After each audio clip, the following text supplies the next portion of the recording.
Puncture wounds are something that we've had to deal with a lot on our homestead.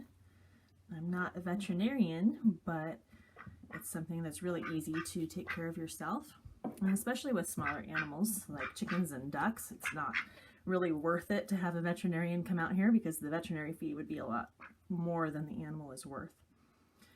So this guy is one of our Welsh Harlequin drakes, and he got stuck on a nail underneath the chicken coop somehow. So he has a pretty good puncture wound, kind of where his leg meets the breast. So I'll show you here. So it's been about a week since this guy got hurt, and you can kind of see the puncture wound right here. In this case, it was about 1 inch deep. If you get a puncture wound that is through a lung or something, then we're not going to do surgery on a duck, so he wouldn't be savable. But in this case, it's been a week and he's looking really good, so I think he's going to make it.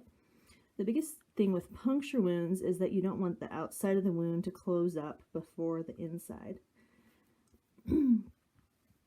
because then the inside is going to get infected. So we've been giving him baths, which is easier with a duck. With another animal, you could use a warm cloth and soak it.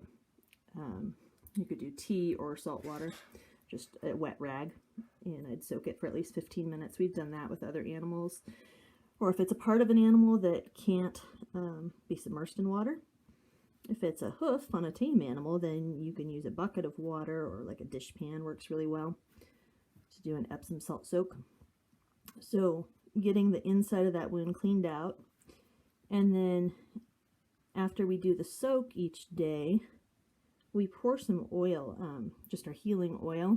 So it's like our healing salve that we have a recipe for on the blog, but we don't add beeswax to it so that it can be poured on the inside, because we really wanted to get it deep inside that wound and not just on the outside. If we were to put the salve over the outside of this, it would close up this part that you could see, but it would leave a pocket on the inside that could get infected. So I'm going to give this guy his bath.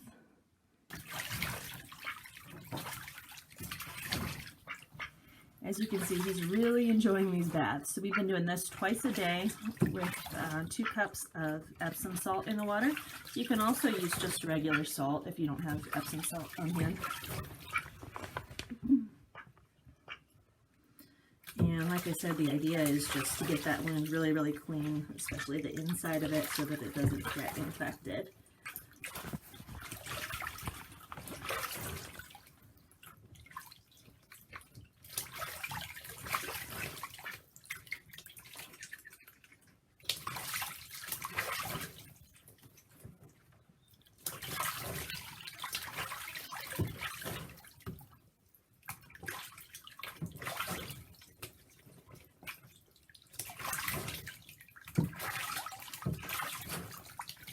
When we have small animals like this, I find that it's easier to bring them in the house to doctor them, especially this time of year. It's the middle of winter. It was, I think, 8 degrees last night, so we don't go outside a lot.